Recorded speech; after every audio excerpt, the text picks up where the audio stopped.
So you just have written your first Python file, but now you are stuck and wondering how do I actually run this thing? And all you see online are scary commands in black windows.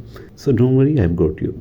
In this video, I'll walk you through how to run a Python file using command prompt on Windows 10. No experience is needed, just a few simple steps and you will see your Python code come to life. So step 1 is to make sure Python is installed. For that you can press Window R and type CMD and hit enter. In the black window type Python -- version and it will show a version number like Python 3.10 something, which is great.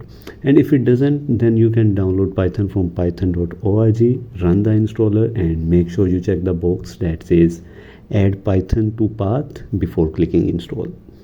And let's say you have saved your Python file on your desktop, then you can go to your desktop and find the .py file you have created. In the file explorer, just click the address bar where it shows the folder path, type CMD and press enter.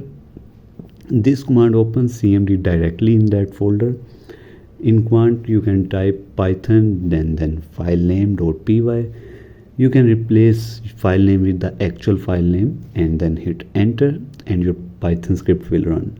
And if the file prints something, you can see the output on the same screen. And there you go. That's how you can run a Python file using CMD in Windows 10. Now you can test your code, run scripts and even build cool projects all from your keyboard. If this video helped you, make sure to hit like and tap subscribe for more tech videos like that. And if you got stuck somewhere, you can drop your error in the comments and I'll try to help you out.